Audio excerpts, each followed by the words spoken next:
Mes parents conservateurs laissent mon frère comme seul héritier parce qu'ils détestent mon mari, mais lorsqu'ils reviennent parce que je suis enceinte, je leur demande des nouvelles du mari de mon frère. J'ai 31 ans et je suis l'aîné d'une famille relativement connue par ici. Ils ne sont pas riches comme les vieilles familles de la haute société, comme les Vanderbilt, mais ils évoluent à un niveau social élevé.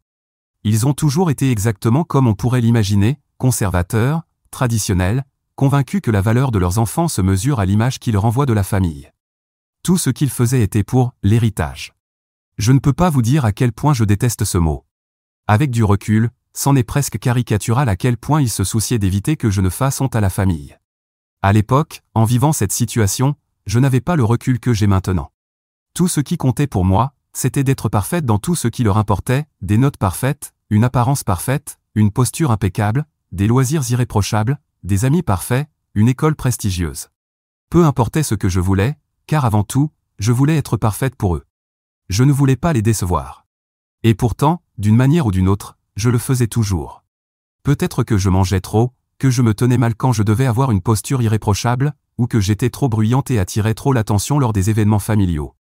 Et que dire si j'avais une note qui n'était pas parfaite? Leur standard était inatteignable, mais j'essayais quand même. Je n'ai jamais cessé d'essayer, quel qu'en soit le prix, mes amis, mon sommeil, ma santé mentale. Plus que tout, je voulais qu'ils soient fiers de moi, qu'ils m'aiment comme ils aimaient Gabriel. Avec mon frère, c'était différent. Maintenant, je sais que ce n'est pas rare, après avoir lu de nombreuses histoires similaires à la mienne, que les parents, surtout les mères, favorisent le plus jeune enfant. Mais à l'époque, comme dans tant d'autres choses, je manquais de recul. Je voyais seulement que je travaillais si dur alors qu'il n'avait rien à faire. Gabriel, mon frère, a 2 ans de moins que moi. Beaucoup de cadets admirent leurs aînés, et Gabriel l'a fait pendant un temps, mais il a vite compris que ses larmes avaient bien plus d'importance pour notre mère que les miennes. Ses désirs passaient toujours avant les miens. Je devais travailler dur pour être parfaite, alors qu'il était né parfait aux yeux de nos parents. Gabriel l'a compris très vite, plus vite que je ne lui en donnais crédit, en réalité. C'est moi qui étais lente à apprendre cette leçon. J'espérais toujours que si je faisais encore mieux, si mes notes étaient un peu meilleures, si j'étais plus raffiné, si j'accomplissais davantage, un déclic se produirait dans la tête de mes parents et ils m'aimeraient comme ils aimaient Gabriel. Mais ça n'est jamais arrivé, et toute chance que cela arrive à voler en éclats lorsque j'avais 17 ans et qu'ils ont découvert que j'aimais autant les garçons que les filles. Ce n'est pas moi qui leur ai dit. Ce n'était pas un secret que j'affichais ouvertement. Je n'en avais pas honte, pas vraiment. Malgré le milieu dans lequel j'avais grandi, j'étais de mon époque, et mes parents n'avaient jamais parlé du sujet de manière explicite. Alors je ne ressentais pas de honte, mais je savais qu'ils ne verraient pas ça du même œil. C'est pourquoi j'avais juré de ne jamais en parler à qui que ce soit ni d'agir sur mes sentiments pour une personne du même sexe. Je n'avais rien dit à personne, c'était un secret que je gardais entre les pages de mon journal et moi. Mais, mon Dieu, leur réaction quand ils l'ont découvert était pire que tout ce que j'aurais pu imaginer. Je l'avais caché, pensant qu'ils désapprouveraient et seraient déçus, mais que cela ne dépasserait pas ce stade. Déjà, l'idée de leur déception suffisait à me faire taire. Et j'avais raison sur un point, ils étaient déçus et désapprouvaient. Mais ils ont aussi failli me jeter dehors sur le champ. J'avais 17 ans, je commençais ma dernière année de lycée. Toute ma vie s'ouvrait devant moi, faite d'accomplissements pour les rendre fiers. À cet instant, j'ai eu l'impression que mon monde s'effondrait, et cela m'a prise totalement au dépourvu. Mais j'avais passé des années à essayer d'être la fille parfaite, et je n'étais pas prête à les laisser tomber, ni eux, ni moi-même. J'ai réussi à leur parler, à les convaincre que je n'agirais jamais sur mes sentiments, que je ne ferais jamais rien pour leur faire honte. J'étais sur la corde raide, mais je n'étais pas à la rue. L'année suivante, je l'ai passé à reconstruire leur confiance en moi. Quand j'ai obtenu mon diplôme universitaire avec des offres des meilleures entreprises de la ville, j'ai cru que j'avais enfin réussi. À ce moment-là, ils ont commencé à me présenter à de jeunes hommes convenables, et ma propre mère m'a dit qu'ils ne pouvaient pas me faire confiance pour ne pas m'enfuir avec quelques sottes. L'implication m'a blessé, mais j'ai encore essayé de leur plaire. J'ai rencontré les hommes qu'ils me présentaient, puis j'ai rencontré Hugo. Si vous connaissez le même, je peux la réparer, je pense que c'est exactement ce qu'Hugo a pensé en me rencontrant. Il a vu toutes les croyances erronées qu'on avait ancrées en moi et s'est dit, oui, c'est elle. Je l'ai rencontré en faisant ajuster un bracelet de ma grand-mère à ma taille, il est joaillier. Ce n'était pas le coup de foudre, mais c'était quelque chose. Il m'a appris que l'amour n'a pas à être exigeant et que je n'ai pas besoin de m'épuiser pour être digne d'être aimé, contrairement à ce que mes parents m'avaient fait croire. Il m'a apporté la perspective que je n'avais jamais eue dans mon monde fermé, entièrement consacré à satisfaire mes parents. J'ai su qu'il était l'homme que je voulais. Je vais l'épouser, me suis-je dit. J'ai cru que peut-être mes parents verraient à quel point ils me rendaient heureuse, plus heureuse que je ne l'avais jamais été, et qu'ils finiraient, peut-être, je ne sais pas, par passer outre le fait que son milieu ne correspondait pas aux hommes qu'ils avaient tenté de me présenter. Au lieu de cela, ils m'ont déshérité, ont tout laissé à Gabriel et m'ont dit que si je voulais me mêler à la plèbe, alors je n'étais plus leur fille. Ça m'a brisé, vraiment brisé. Être avec Hugo m'avait donné une certaine perspective, mais une grande partie de moi était encore cette petite fille qui aspirait à l'approbation de ses parents. Je ne savais pas qui j'étais sans cela. Mais voilà 5 ans que tout cela s'est produit, et j'ai eu le temps de le comprendre. Oui, cela m'a fait mal, mais être déshérité a probablement été la meilleure chose qui me soit jamais arrivée. Je ne suis plus cette fille qui cherche à atteindre une perfection inatteignable. Je veux dire, je suis humaine. Hugo m'a aidé à le comprendre, avec l'aide d'un très bon thérapeute. Maintenant que j'ai enfin tourné la page, mes parents essaient de se frayer un chemin de retour dans ma vie, comme s'ils ne m'avaient jamais rejeté. Je sais exactement pourquoi, ils ont découvert que je suis enceinte. Ils l'ont probablement appris par un ami de la famille ou un oncle ou une tante qui n'a pas encore été coupé de nos vies. Et honnêtement, peu importe comment ils l'ont su. Tout ce que je sais, c'est que je ne veux pas d'eux ici. Hier, ils m'ont envoyé une lettre. Oui, une lettre. Je suis étonné qu'elle ne m'ait pas été livrée par un pigeon. C'était une invitation à un gala organisé par l'entreprise de mon père, avec une note jointe disant qu'il serait ravi de me voir après tout ce temps. Aucune mention du fait qu'ils m'ont déshérité, aucune excuse. Aucune reconnaissance du fait que nous sommes, disons, quelque peu en froid depuis 5 ans. Franchement, je suis furieuse, ce qui est, je pense, un signe de ma progression. Avant, je ne me serais jamais autorisé à être en colère contre eux, mais maintenant, je le suis. Je n'ai pas envie de répondre, je veux brûler la lettre et continuer ma vie. Mais s'il y a une chose que je sais à leur sujet, c'est qu'ils en enverront une autre. S'ils ont décidé qu'ils voulaient me voir, ils insisteront jusqu'à ce que ce soit le cas. Je veux savoir comment leur répondre pour couper court à tout cela avant que ça n'aille plus loin. Alors je me suis tourné vers vous, gens d'Internet. Je sais pertinemment que la moitié d'entre vous raffole du drame et a probablement déjà lu ou vécu des histoires de famille pires que la mienne. Donnez-moi un plan d'action. Mise à jour 1. J'ai demandé un plan d'action, et mon Dieu, j'en ai reçu plein. Certains étaient plus absurdes que d'autres, et quelques-uns étaient carrément insensés, frôlant le criminel ou l'illégal. Je n'ai jamais beaucoup posté en ligne avant, donc je ne comprenais pas vraiment ces posts parlant de messages privés bizarres, mais waouh, je n'étais pas prête pour la quantité de folie qui a envahi ma boîte de réception après mon post. Certains d'entre vous sont des anges, et certains d'entre vous ne devraient vraiment pas avoir accès à Internet. Désolé, je m'égare. Bon, le plan. Ce que j'ai décidé de faire, c'est un mélange de suggestions prises dans les commentaires et messages, ainsi que ce que Hugo et moi avons estimé être une approche raisonnable pour commencer, et, espérons-le, terminer. J'ai contacté Gabriel. Étant donné ce que j'ai mentionné à son sujet dans mon post original, j'imagine que certains d'entre vous pourraient être perplexes ou ne pas être d'accord avec mon choix, mais j'ai pensé que c'était le moyen le plus simple d'aborder la situation et, idéalement, d'y mettre un terme avant qu'elle ne prenne de l'ampleur. Ce n'était pas une décision que j'ai prise à la légère. Je ne l'ai pas mentionné dans mon premier post, mais c'est Gabriel qui m'a outé auprès de nos parents. Il avait 15 ans à l'époque, et je suppose qu'il a trouvé mon journal à un moment donné, parce qu'il avait des photos des passages en question, qu'il a ensuite montré à nos parents. Il était en colère contre moi parce que j'avais refusé un rendez-vous avec un garçon plus âgé de son équipe de sport et il disait que je le faisais, mal paraître, parce que j'étais sa sœur. Alors il a cherché quelque chose à utiliser contre moi. Il a dit à nos parents que j'aimais autant les hommes que les femmes, et que c'était pour ça que j'avais rejeté le rendez-vous. Mais la réalité, c'est que j'étais juste trop concentré sur mes études pour avoir le temps de sortir avec qui que ce soit. Bref, voilà comment tout s'est passé. Mais il avait 15 ans à l'époque, et même si j'ai toujours pensé qu'il avait la vie plus facile que moi, il a aussi grandi dans cette maison. J'ai beaucoup changé depuis que je suis parti, et j'ai entendu dire qu'il vit désormais au Royaume-Uni, alors peut-être que la distance l'a changé un peu aussi. Je n'avais pas son numéro, mais je l'ai trouvé sur Instagram grâce à des connaissances communes et je lui ai envoyé un message là-bas. Il l'a ouvert, je le sais parce qu'il a accepté ma demande de message et je peux voir qu'il l'a lu, mais il n'a pas répondu. En parlant de ne pas répondre, mes parents ont intensifié leur tentative en envoyant des cadeaux. Comme je n'ai pas répondu à leur lettre d'il y a 2 semaines, ils ont apparemment interprété cela comme une invitation à commencer à m'envoyer des colis. Actuellement, il y a 3 paquets de tailles variées posés dans ma buanderie. Je ne vais pas les ouvrir, bien que j'ai jeté un œil aux cartes jointes.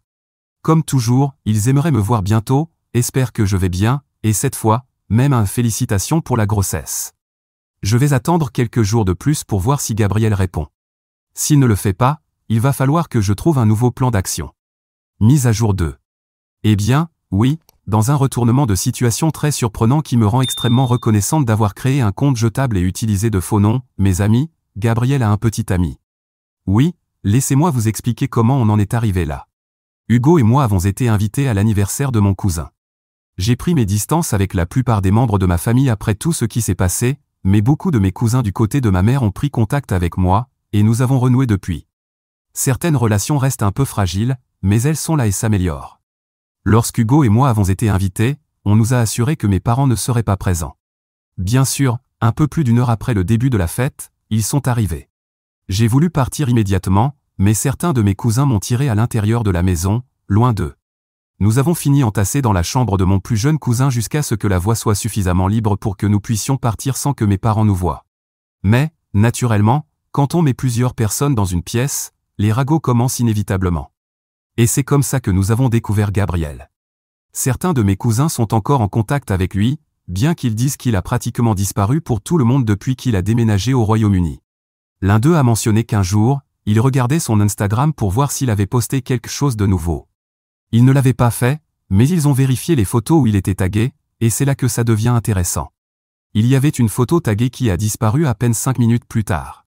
Heureusement, mon cousin a cliqué sur le profil avant que le tag ne soit supprimé. Ils m'ont montré le profil de l'homme sur la photo, il s'appelle Beau.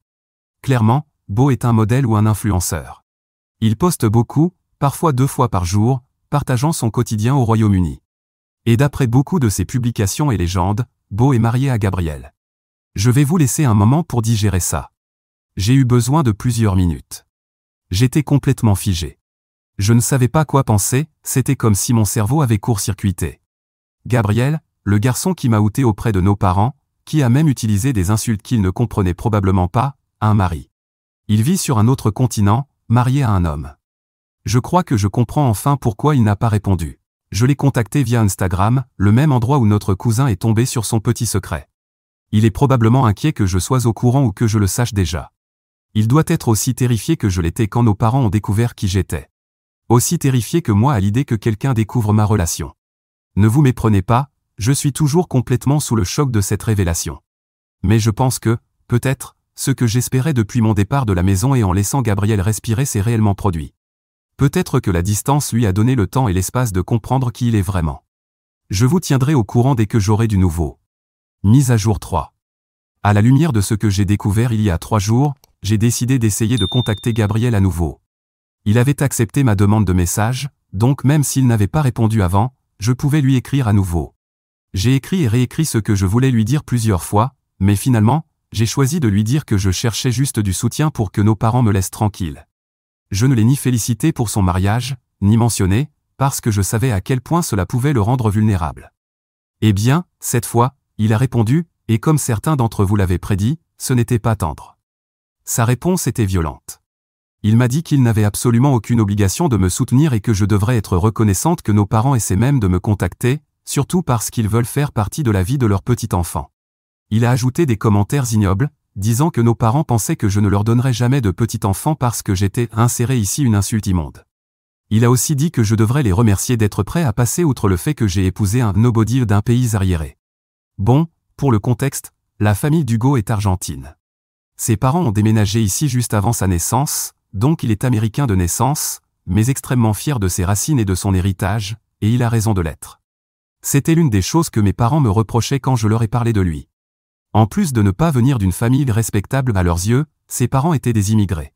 L'attitude de mes parents envers Hugo et sa famille a été l'une des raisons qui m'ont enfin permis de me libérer d'eux. Gabriel, à l'époque, répétait ce que mes parents disaient. Mais je pensais que peut-être, avec la distance et le fait qu'il soit marié à un homme, il avait enfin laissé derrière lui les opinions de nos parents. Clairement, ce n'était qu'un vœu naïf. Gabriel a réaffirmé tout ce que nos parents disaient à l'époque.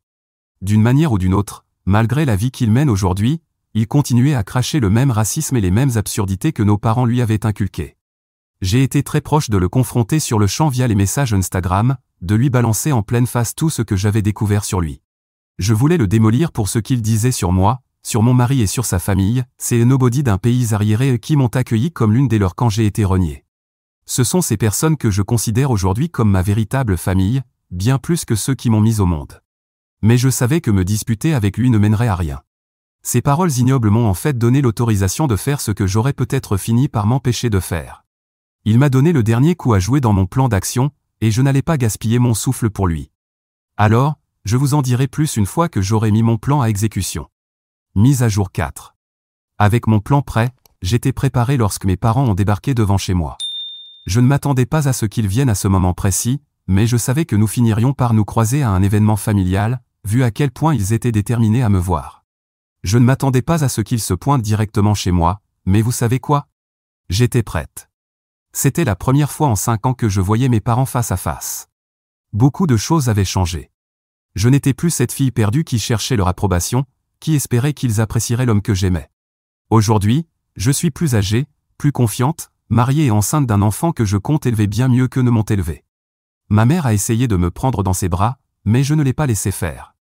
Son faux sourire sucré a disparu une seconde, mais clairement, ils étaient déterminés. Je leur ai demandé ce qu'ils faisaient devant ma porte, et mon père a répondu qu'ils étaient venus partager une bonne nouvelle. Ils étaient si excités d'être grands-parents, impatients de rencontrer leur petit trésor qui perpétuerait l'héritage familial. Ils ont demandé si je comptais les inviter à entrer, et j'ai répondu pourquoi voudraient-ils entrer dans la maison que je partage avec mon mari, cet homme qu'ils désapprouvaient tant qu'ils m'ont renié pour l'avoir épousé. Ma mère a dit qu'ils n'étaient pas là pour parler du passé, qu'ils étaient prêts à passer à autre chose, comme s'ils m'accordaient une sorte de pardon. Ils voulaient parler de l'avenir, de ces nouveaux membres de la famille qui allaient bientôt arriver. J'ai répondu qu'ils détestaient le père de mon enfant. Apparemment, détester était un mot trop fort. Mon père a dit qu'il pourrait même apprendre à aimer mon mari, pour le bien du bébé, bien sûr.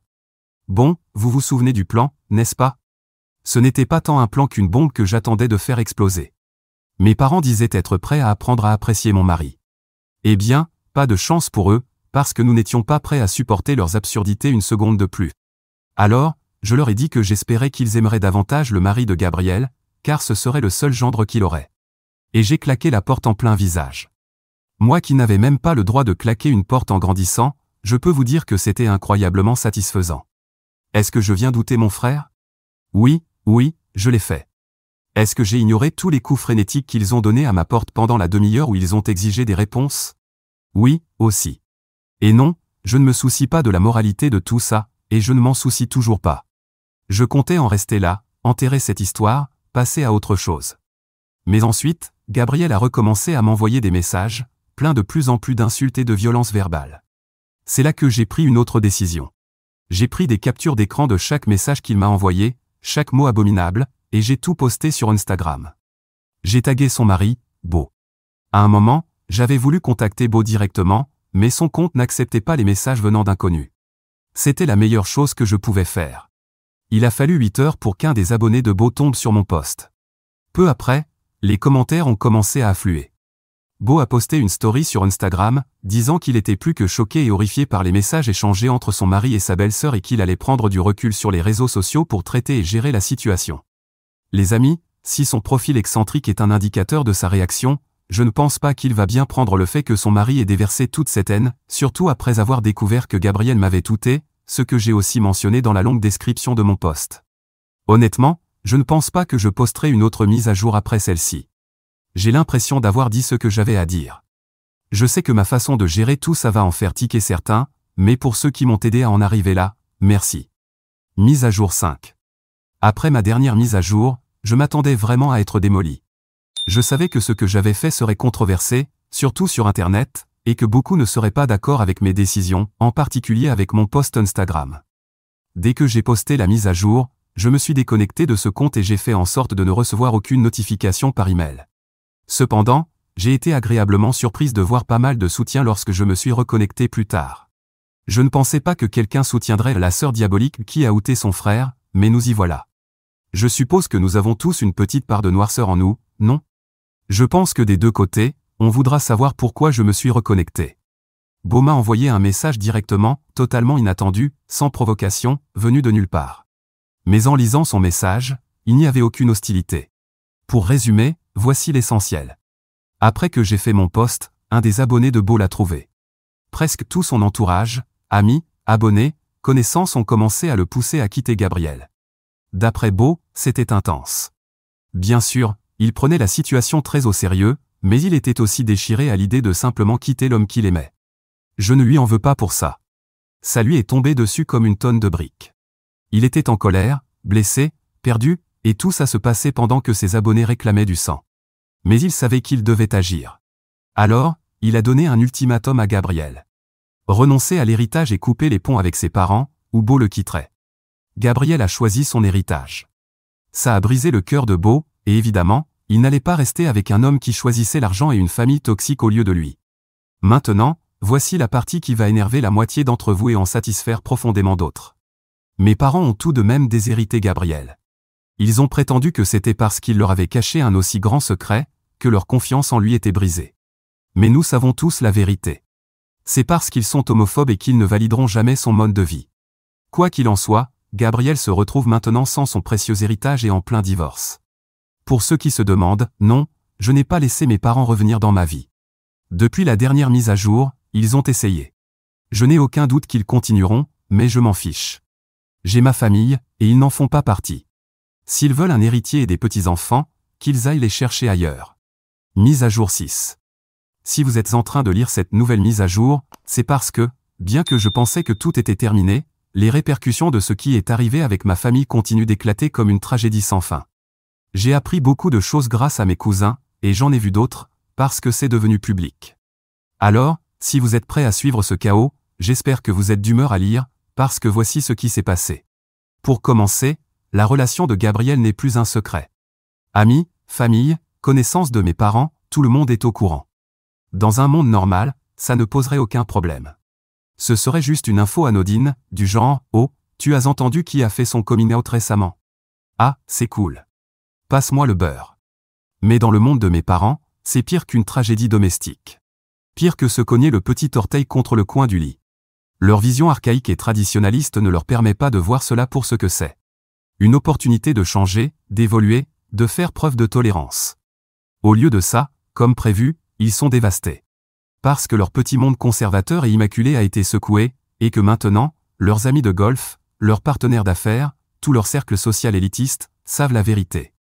Une vérité qu'ils auraient préféré garder enterrée dans les recoins les plus sombres. D'après mes cousins, Gabriel, après avoir été déshérité, a tenté de les recontacter.